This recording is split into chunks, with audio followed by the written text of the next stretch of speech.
Welcome to the F1 2025 Australian Grand Prix prediction reaction. I'm Sahwgunn and I'm joined once again by amazing Captain Ajax.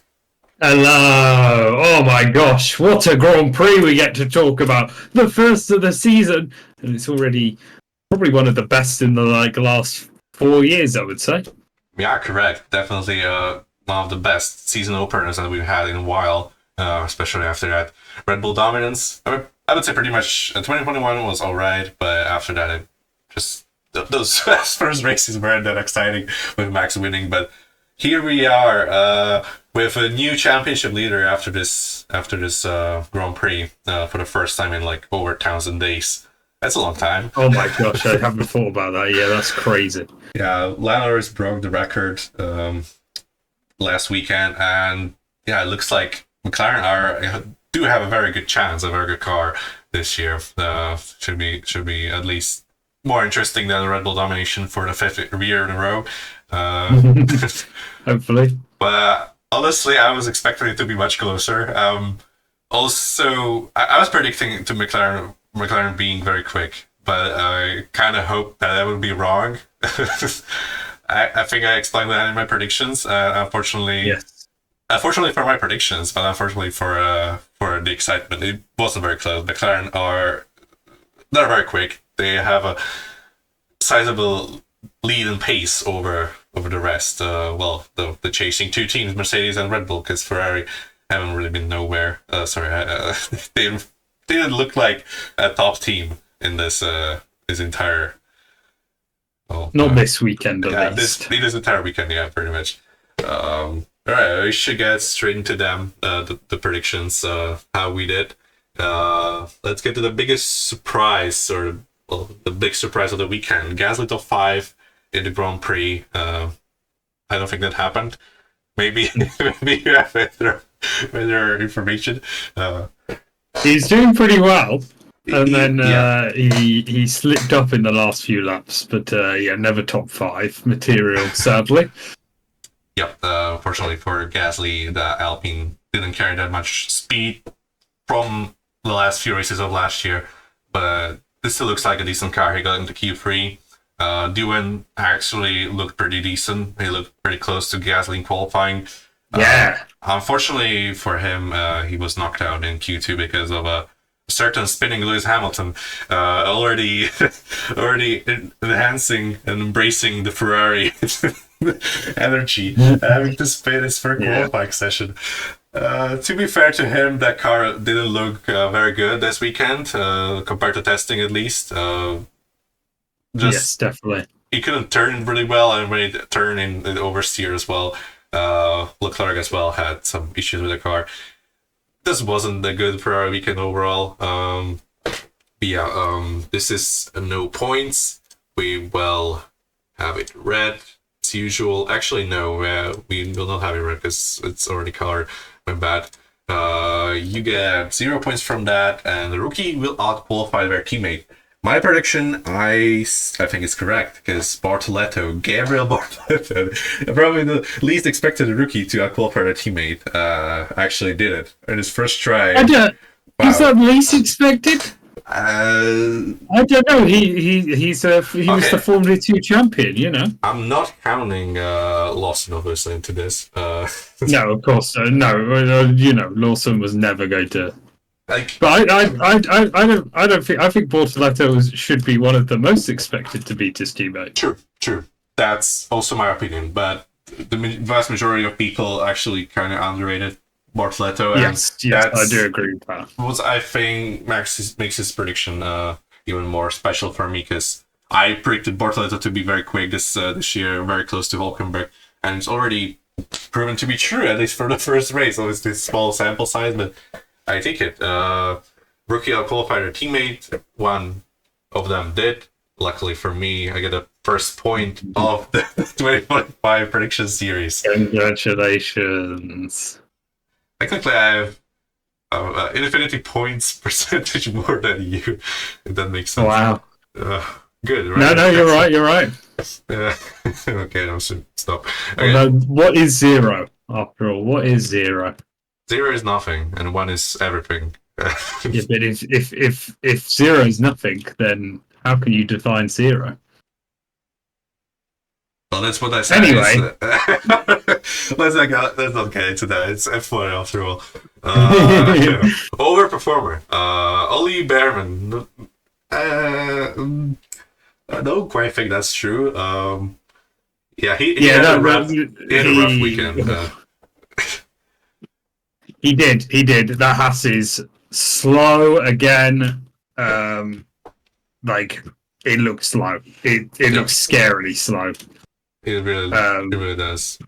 And yeah, so yeah, didn't go well for him, did it? And yeah, he just kept chucking it off track and struggled. Did finish the race though. One of the only rookies to actually finish the race.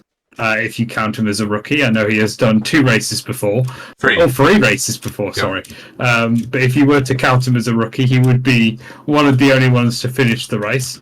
And with that being said, it was dead last, wasn't it? Out of the finishers. And it was difficult to. I think something that we should say about this weekend was the race conditions were difficult, and even for a rookie, and like literally everything happened this race, right? You had safety cars. I don't think we had a red flag, which we'll talk about later. But we had so many safety cars. We had the rain. We had everything coming together, and so our rookies actually did pretty solidly in the. Behrman did pretty solidly to finish. That's probably what I should say. Yep. One of the 2 rookies to finish the race. I don't know if that's an accomplishment considering the 3 races are already done already, but I mean, 4th race of his career, very difficult conditions. I would say bringing it home, 1 place behind his teammate. Granted, it was like P13, P14, but it was behind his teammate, like 1 place. It's alright. Am I crazy to say Behrman also finished the Brazilian Grand Prix, which is another crazy race? Yeah, I think he did. I can't remember. Maybe I think he did. Yeah, we may be wrong, but I also think he did. His teammate didn't. I'm pretty sure about that because he was black flag. I remember that. I was not happy, but yeah. Ollie, not quite an overperformer. I wouldn't say he was the biggest underperformer either. It was not good, but like it was not horrid. Maybe it's difficult to tell with the Hasses because they were so poor this weekend. Carl looks. No, it doesn't look good. It's weird actually because we both expected the Haas to be fairly decent this year, based on how they managed to pick up a lot of points last year. Hülkenberg almost finished P10 in the driver standings. That's like never happened for a Haas driver. Like I think since 2018. This is just ridiculous. But unfortunately for Haas, they just went back to being Haas and looks like the slowest team on the grid, which is strange because we had Sauber that last season and they somehow scored 6 points and outscored Ferrari the first race of the season. We will definitely talk about that. Anyway, Russell. Overperformer Russell, not quite, I would say, but he had a very strong weekend. Very clean, didn't push that much in the race because he didn't need to. He was nowhere near the leaders because the car doesn't quite have the pace of the McLarens or Max in the wet conditions. And yeah, no one behind him, no one in front of him. He just cruised onto another podium, another very invisible podium, but a good drive from Russell. Just not quite the biggest overperformer, I would say. Yes. So who would be your overperformer? Because I think there's several really good options. Yeah, that's right. I thought about this for a couple of days. I think in the end, I will probably have to go with Antonelli, just because I didn't have. I had bad expectations. I very much expected him to finish out of the top 10 every single session. And what he did in his first race for a top team in such difficult conditions, I mean, that's one of the better debuts in Formula 1 history, I would say. Like, Considering Maybe, yeah, that yeah, yeah. qualifying wasn't great. The grid is also much closer than it was in the past. Like 6 tenths from P1 or whatever it was that he was knocked out. Like those gaps would get you like P3 like a couple of years ago. It's ridiculous how close Q1 is right now, and all of the rookies were caught up by it basically. But like we saw, so Lawson be knocked out in Q1, but that was mostly due to him overall having a great weekend. Lawson will be talking point definitely in a very short time. But yeah, Antonelli for me takes it even over drivers like Albon and Hulkenberg and even Tsunoda, who I think Tsunoda was on the level. Yeah, Tsunoda was superb. He was very unlucky with the strategy. Like he was pretty much given the the Ferrari strategy. Like he had the Ferrari drivers were the only ones who stayed out. Where it was like starting to pour in the last third of the race. It was very unfortunate for him, but he drove a spectacular Grand Prix and was supposed to finish very high up alongside Albon. Unfortunate for him, he didn't score any points, but I'm pretty sure we'll have the better drivers this weekend. Albon also exceeded my expectations greatly, but I think Antonelli, just because all of the little details just make it more impressive than Albon's entire weekend.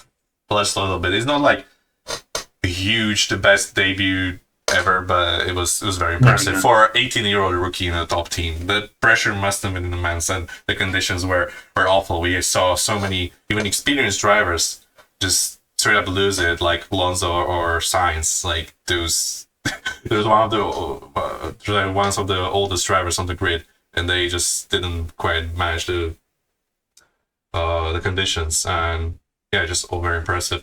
I think Albon will be my pick number 2, and Tsunoda pick number 3. I would go Hulkenberg. Okay. I know he didn't have the best race, but he was pretty much just he did the George Russell, but with a Sauber. Pretty much just put it out of the walls. Was given already strategy, just didn't. He didn't screw up. Pretty much. That's all he did. That's all fair, but he didn't show like anything. Points, he got more points for Sauber than any driver did last year. That's the thing. Like if the drivers ahead of him wouldn't crash or just being given bad strategy or whatever, they would finish ahead of him because he didn't. All he did was do nothing wrong. That's what I'm saying. He got out qualified by rookie. That has to be said. I think this is the average Hulkenberg weekend, just being there and somehow scoring points out of nowhere in a crazy race. Like this just happens for Hulkenberg. I don't think this is extraordinary for him because we've seen him do it quite often last year. But I would say like those 3 tries I named were more impressive in my opinion. Yeah, okay, fair enough. Yeah, but in my opinion, it's fair because he scored more points for Sauber in a single weekend, and you know. So you can, as you pointed out, you know, a lot of things went on, and he just sort of drove his own race. But at the same time, you know, that could have happened several times last year for Bottas and for Joe, but they still couldn't score points until the very end. So yeah, that's sort of my reasoning behind the Sauber pick, and Hulkenberg. I would also like to mention that I think this year's Sauber is much better than the average Sauber last year's Travis Scott. I do agree, but I still think it was an impressive drive because I still think it's the second slowest on the grid. Yeah, definitely it was a great drive. The race, I'm not sure. I have to say it wasn't like extraordinary. Yeah. Like, it's just it's easy for me just like for Max Verstappen, for example. Like you expect him to have a good race in the wet, and I kind of expect the same for Hulkenberg. That's why I was so frustrated for Brazil, because that's like his track, especially in the wet. He got his first pole position there. He almost won a race in 2012 until he decided to slam into the side of Hamilton. Bad times, but yeah. Anyway, yeah.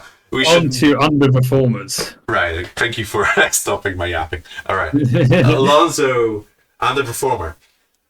Um, he didn't have. He's a shout. Yeah, he's a shout. He didn't have a good weekend. He had a very Alonso-like weekend. Was very close to Stroll in qualifying. Out-qualified him by a bit. But in the race, he had a very uncharacteristic Alonso crash. Just doesn't happen that often. He's got a curse around Australia, doesn't he? Yeah, maybe like last year he got a P7 or like. Yeah, no, I know. I'm thinking his big crash a few years ago. Oh yeah, I remember that. Alonso has had some crashes this track already. Yeah, not a great weekend, but I would say there are drivers with much worse weekends. I think I would agree. So I'm not going to argue about it. I would say, bear in mind where Stroll came, sixth, which big ups Lance Stroll. That is a big position for what didn't look like a very quick Aston for a long time in the, especially during testing. To get that was impressive from him, and a bit of a disappointing one from Alonso overall. Well, you do expect more, especially as a experienced driver, but probably not the worst. Yeah, when I think about it, Stroll also impressed me a lot. I think in terms of overperformer, Stroll is a good shout. Like maybe even above Albon, Tsunoda, and Hulkenberg, because you don't normally expect a Stroll to be good. I think there's a lot of good shouts for both overperformers and underperformers, to be honest. All right, my pick for underperformer, Piastri. It's another good shout. It's a good shout, but also I wouldn't say this is the winner, because he's had some great moments this weekend. He was very close to landing qualifying, much closer than last year. Was also very quick in the race. He was, statistically and in terms of lap times, he was quicker. Also, watching the race, he seemed quicker than Lando up until his mistake, and obviously the Alonso crash. Then the rain came, both McLarens went off. Lando just caught it. Piastri just aquaplaned into the grass. He just couldn't control the car. Amazingly, he managed to reverse out of the grass and then rejoin the race, which was pretty funny. That was mad. But in the end, he threw away what was potentially his first home Grand Prix win and a first home Grand Prix win for Australia as well. In there, so it wasn't. What I will say was last lap overtake on Lewis Hamilton, superb. That was that was pretty much what you expect from Piastri. Cool. Yeah, he does those. It's crazy, right? You're exactly what you're saying. I think about Baku as well when he overtook Leclerc. He's got some good overtaking. Yeah, his race prep is very impressive for the amount of time he's been F1. Like this is his third season overall. For the first time in the quickest car in the grid, the pressure must have been immense as well. On his home Grand Prix. It does give Kimi vibes where he just doesn't seem to care as well. I think he cared. I think he cared in this race. He seemed very distressed. Of course, yes. In the press after the race, he was not looking good. But I think Piastri will bounce back. I don't think this is some kind of a turning point. He will just become a Perez now. I think he will be straight up very quick in the next couple of races as well. He will learn from this. Basically, do never underestimate the conditions. I think Piastri will improve. He's already looked well. I don't want to jump it too quickly, but he looked better than last year already in this first race. Like in terms of pace, he was in the wet. Like Lando is no slash in the wet. Like Piastri was straight up quicker than him, and it was impressive. But still needs to polish other things like difficult conditions, but I mean those caught up a lot of drivers this weekend. All right, underperformer. Honestly, I think this one goes to Liam Lawson. Oh, okay. I didn't have many expectations from him. Honestly, didn't. But that was one of the worst debuts for a team I've seen, like maybe ever. Like he, it was awful, but also very unlucky considering he also had a mechanical problem in the practice, so he didn't get much running. But it was qualified by over a second by Max Verstappen. Just kept on sliding, locking up, and the race difficult conditions I know, but it was average on race pace 1.7 seconds slower than Max Verstappen. He made multiple Yeah. spins in the end, didn't finish the race. It, it's pretty much Yeah. what I expected. The like predictions for the whole season. For him to be pretty much put into this Red Bull like the other drivers before him and to fail because Red Bull doesn't seem to understand that after two tries with the young drivers, you don't put another. Well, it's technically could be regarded as a rookie because he hasn't had a full season yet. You put in a Red Bull like some Max Verstappen, like this is such a bad driver management, honestly, from Red Bull. Imagine if we had Tsunoda there, honestly.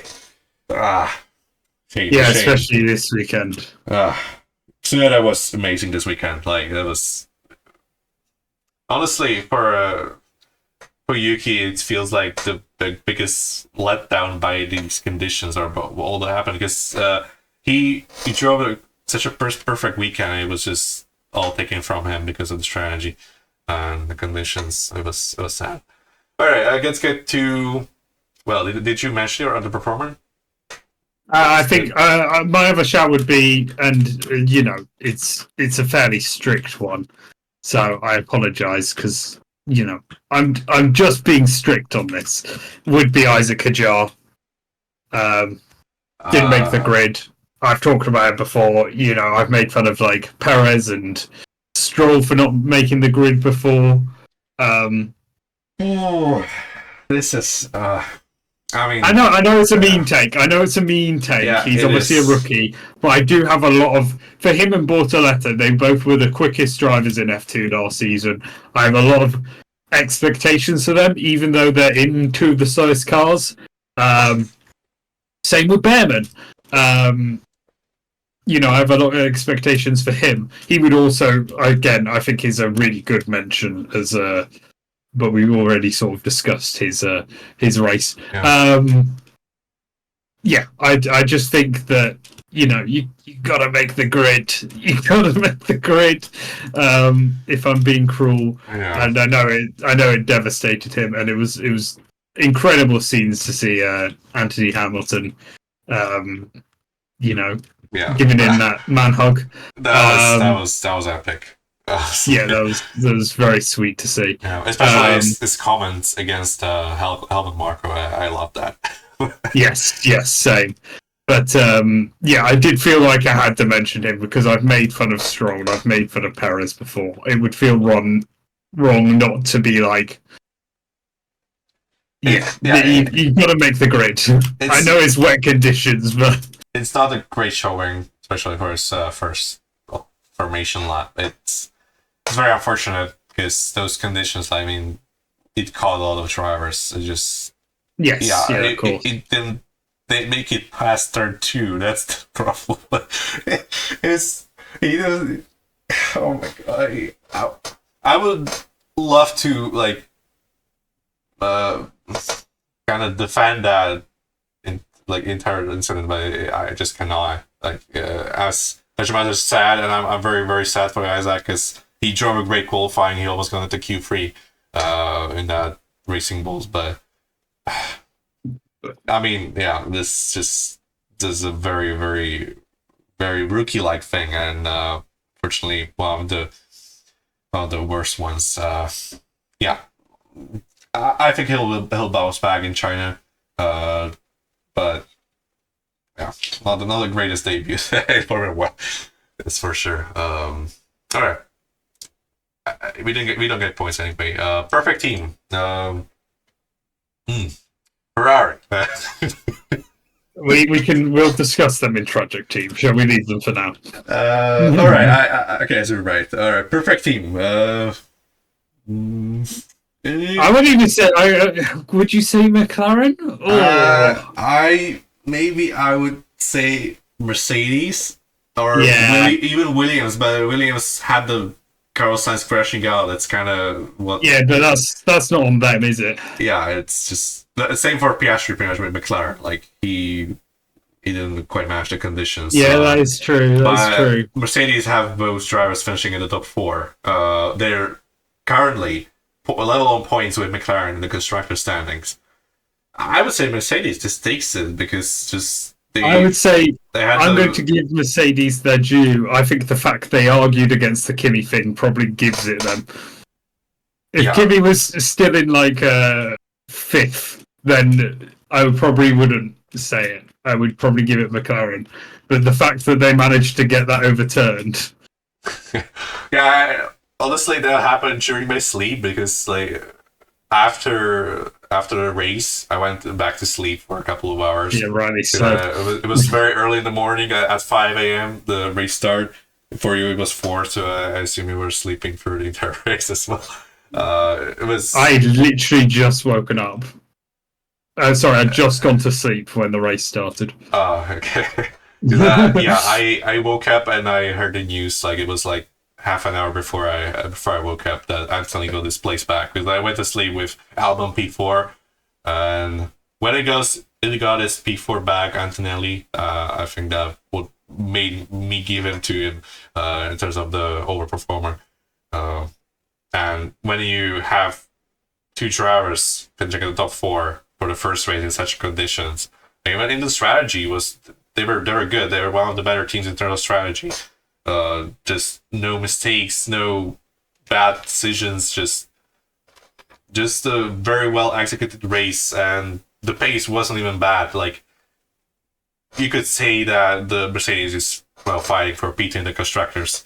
They're the favorite for P2 currently, and very good start for them to be level on points with McLaren, which looks like a very hard to beat team right now. Mercedes takes it, honestly. Okay, fair enough. You're the one that costing yourself points. I'm gonna be unbiased when it comes to the first races, but when I'm trailing by like 5 points, I'm gonna change my opinions. I'm gonna be sure about that. All right, tragic team. Alpine, I don't think so. They were like having the average Alpine weekend. We haven't mentioned them pretty much like at all, apart from Gasly not being in top 5, and Doohan being close in qualifying. But I think Doohan's crash in the race was the weirdest crash I've seen in a while. Like he just completely lost in the straight line. It looked like just aquaplaning. Honestly, I didn't look like he made any mistakes. It was weird and very unfortunate for his home race debut as well for Jack. But didn't have a bad weekend as a team. I think the team was all right. Yeah, and the team to talk about, the team I was worried about before the season, and it looks like my predictions are coming true for some reason. I didn't want them to come true, but they are. Ferrari. What was that? The worst debut in 18 years or what? Oh no! Like what? It was, and the knife in the back is that if they just pitted lap 1, pitted when it is all Ferrari's fault, right? Because they don't pit. They don't pit either. It's not just bad enough not pitting Leclerc, but also not pitting Hamilton as they both pass by, just taking that risk. If I just feel like it was an unnecessary risk. It went on to prove that it was silly because the rest of it literally went on the whole race without with everyone on inters. It was a ridiculous call from Ferrari not to pit either one of them. And if they had pitted one of them, they would have probably came either third or Not quite, you know, not quite on the podium, but they would be maybe around the Tsunoda Albon about level. fourth. They were around them when. I think when because so Lando doesn't pit right the first lap. Yeah. Max goes in. I genuinely think, and I don't think everyone goes in that first lap. I genuinely think they would have got about fourth. McLaren's were the first to pit. Max actually went down. It was one of those drivers who tried to remain on dry tires, but they were just sliding all over the place, losing many seconds, so it just put him in. But Ferrari, for some reason, continued, and Tsunoda as well. Yeah. Very questionable strategy. Yeah, I think if they'd gone in when the McLarens did, that they might have got like third or fourth. I think third's pushing it, so I'm going to say fourth. Yeah, Russell had a gap over the entire group behind him. I would say maybe P4 or P5 in the best case scenario was on the table. That was still ridiculous not to pit.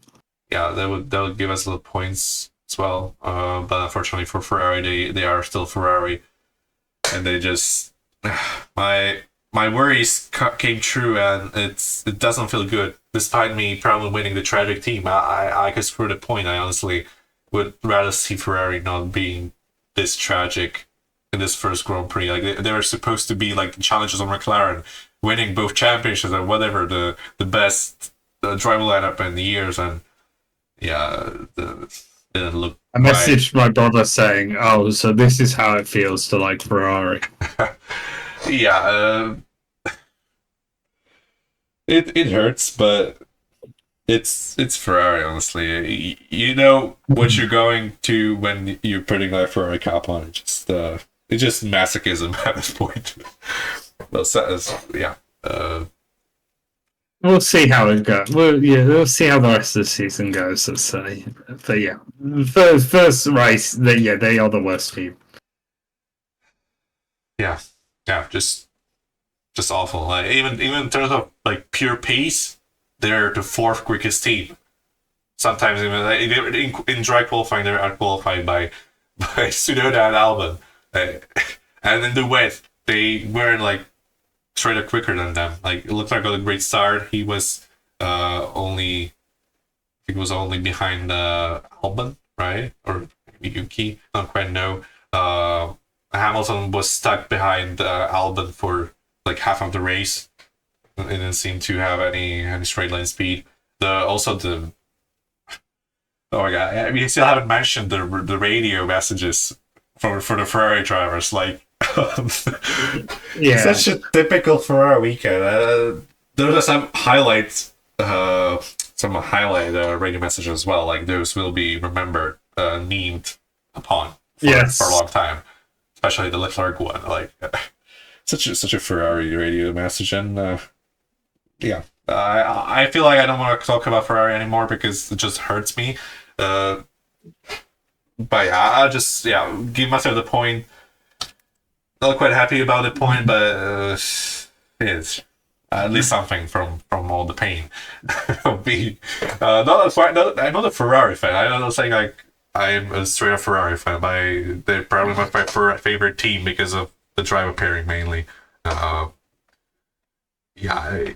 think everyone wants Ferrari to do well. Like they're just a team that you want to do well because it helps Formula One to do well. It just Ferrari is F1, and when they are struggling like this, like we saw it in 2020, it was just not looking good. F1 needs Ferrari at the top, pretty much. That's what I'm trying to say, and it's just painful. All right, let's get to quali. We briefly mentioned some drivers. Mentioned the rookies. I think there aren't any other takeaways from it. Pretty much. No. Yeah. It was sort of what to expect from quali. I mean, I would almost be dead on if I changed my front two. In terms of the top three, I meant. The McLarens were the quickest.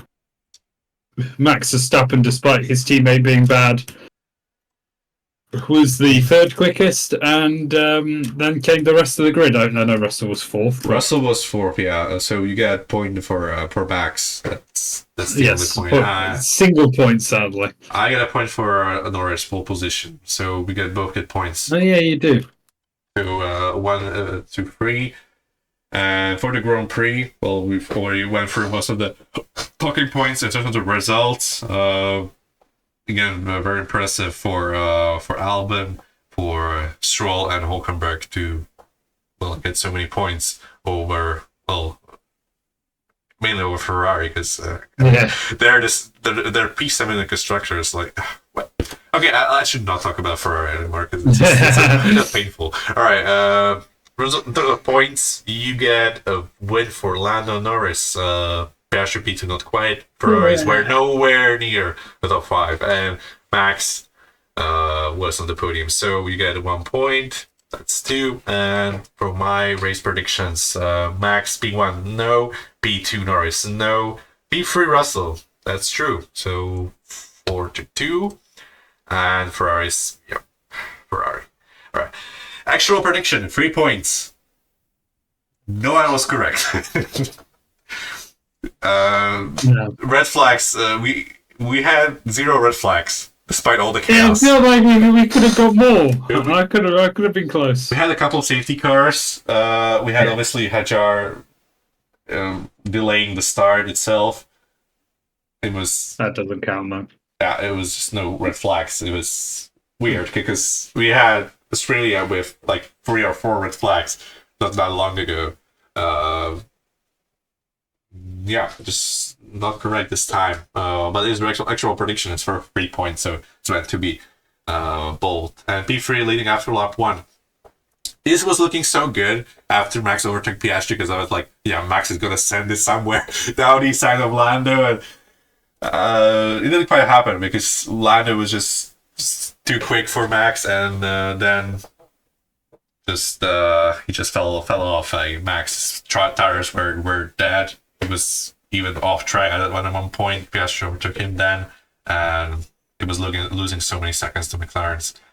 It was McLaren domination pretty much.